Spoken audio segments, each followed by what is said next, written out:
दसरंगपुर खड़सरा के पावन भूमि में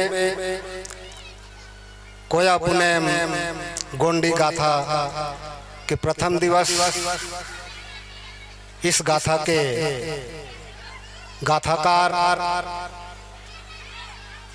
तिरुमाल शंकर सा हिरवाची जी, इस कार्यक्रम के संयोजक राजा साहब, आयोजन समिति के समस्त सगाजन, इस कार्यक्रम में विशेष रूप से विराजमान समस्त आदरणीय अतिथिगण, भूमिका आदरणीय भूमिका साहबजन, मातृशक्ति पितृशक्ति, आज के इस प्रथम दिवस में आप लोगों ने मुझे जो सम्मान दिया उसके लिए मैं आप सभी का हृदय से आभारी रहूंगा।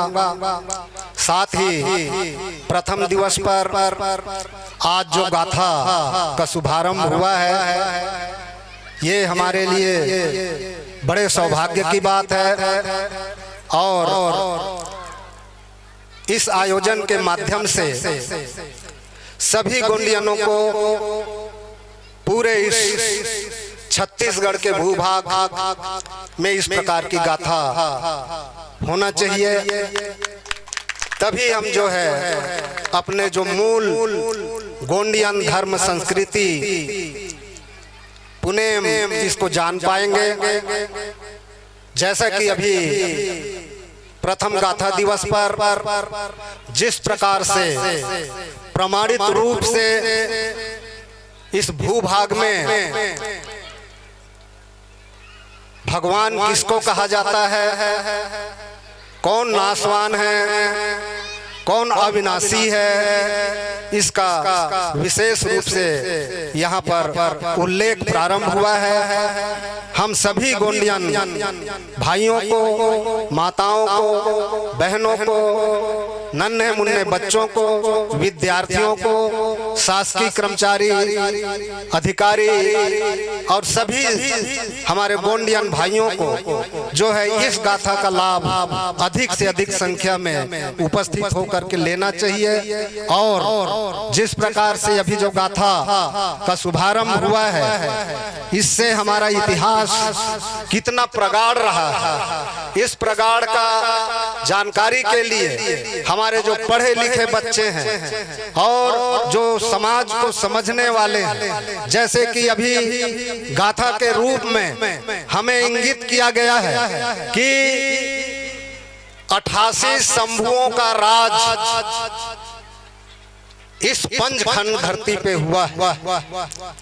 1750 साल तक गोंडवाना का राज था और वह राज किस प्रकार से सुख शांति विपत्ति धन धान्य से परिपूर्ण था, वो किस प्रकार से आज हमारे लिए यह स्थिति पैदा हुआ है, इसकी जानकारी हमारे सभी गोंडियनों को होना बहुत जरूरी है।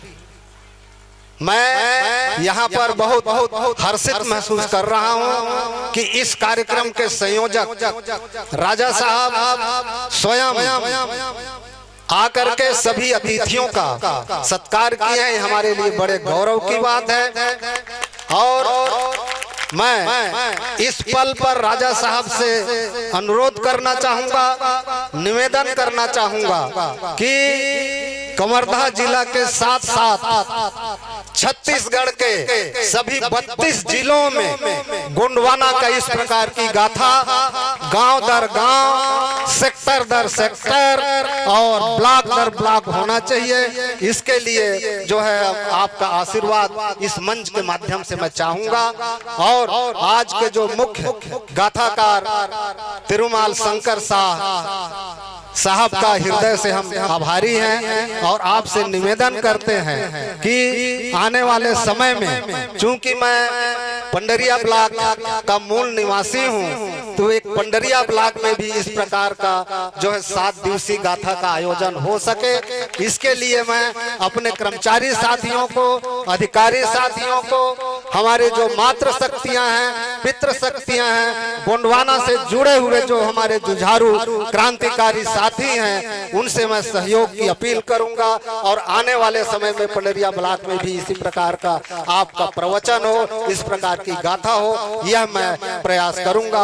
और कुछ ज्यादा ना बोलते हुए मैं आयोजन समिति का और आप सभी लोगों का हृदय से आभार व्यक्त करते हुए सादर सेवा जोहार अर्पित करता हूं। जय सेवा, जय सेवा, जय गोंडवाना।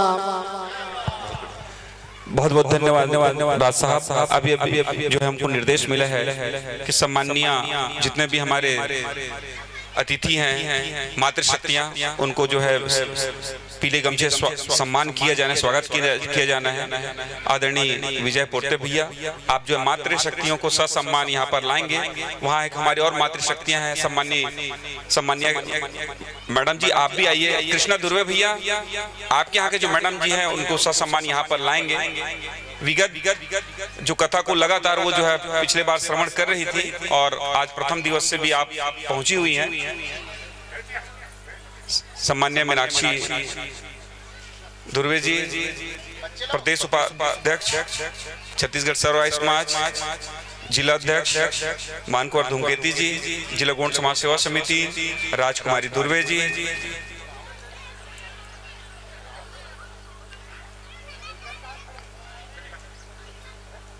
मातृशक्तियों की ओर से जो है आप सभी मातृशक्तियों को सम्मानित किया जाएगा, स्वागत किया जाएगा।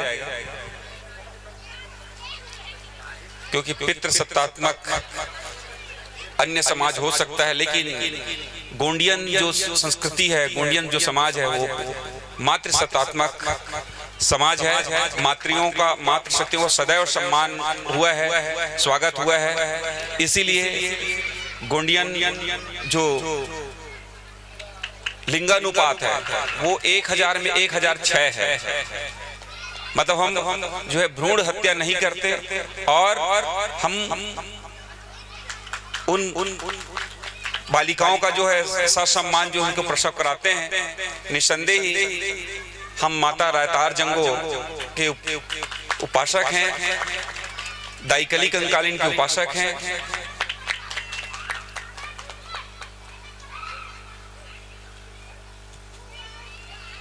एक चीज और आज नया जानने को मिला राजा साहब के माध्यम से कि जो ये लगाने का जो तरीका है वो दाहिना से बाएं है क्या, दाएं से बाएं कि बाएं से दाएं, एंटी क्लॉकवाइज, जैसे हम लोग फेरा लेते हैं वैसे जी जी हम हल्दी भी लगाएं तो ऐसे लगाएं, बाएं से दाएं। और मैं चाहूंगा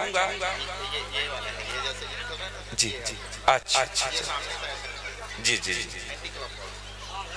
मैं कल चाहूंगा कि जितने भी हमारे पितृ शक्तियां हैं वे अपने गोत्र के हिसाब से एक गमछा भी रखें और पीला गमछा भी रखें। जैसे राजा साहब ने ये संदेश दे रहे हैं हमको कि वो जान रहे हैं कि वो मेरा गोत्र है, और मेरे गोत्र का जो ध्वज जो रंग है मैं उसको सार्वजनिक करूं। निसंदेह ही आप जितने भी गोत्रधारी हैं सभी से निवेदन कि अपने गोत्र का रंग का एक गमछा जरूर अपने कंधे पर लगाएं, ताकि पाजी दादा जो कह रहे थे अपने संस्कृति को जानो, पहचानो और उसके बाद उनको मानो, और मान करके उसको आगे बढ़ाने की जिम्मा आप सबकी है।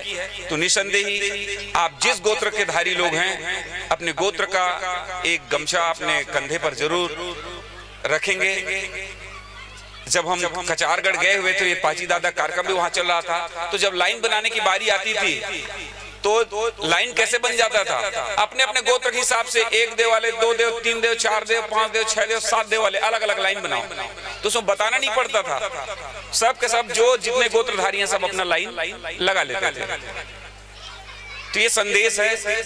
मैं चाहूंगा कि इस कोया पूनम स्थल में भी ऐसी व्यवस्था हो कि हम जितना जो दिखाएंगे अपने क्योंकि दिखाने के मामले में, अपने लोगों को बताने के मामले में हम सबसे पीछे रह जाते हैं। वो तो हम धन्य हैं दादा इरपाची का, जो है हमको समय दे करके, अपने व्यस्तम समय में से समय दे करके इस संस्कृति और इस धर्म को अलग जगाने के लिए, आगे बढ़ाने के लिए आपने बीड़ा उठाया है। मैं आज के इस अवसर पर, प्रथम दिवस के अवसर पर समाज और पूरे संगठन की ओर से धन्यवाद ज्ञापित करते हुए, आपके चरणों में सादर वंदन करते हुए सादर सेवा जोहार अर्पित करता हूं। बोल पेंटा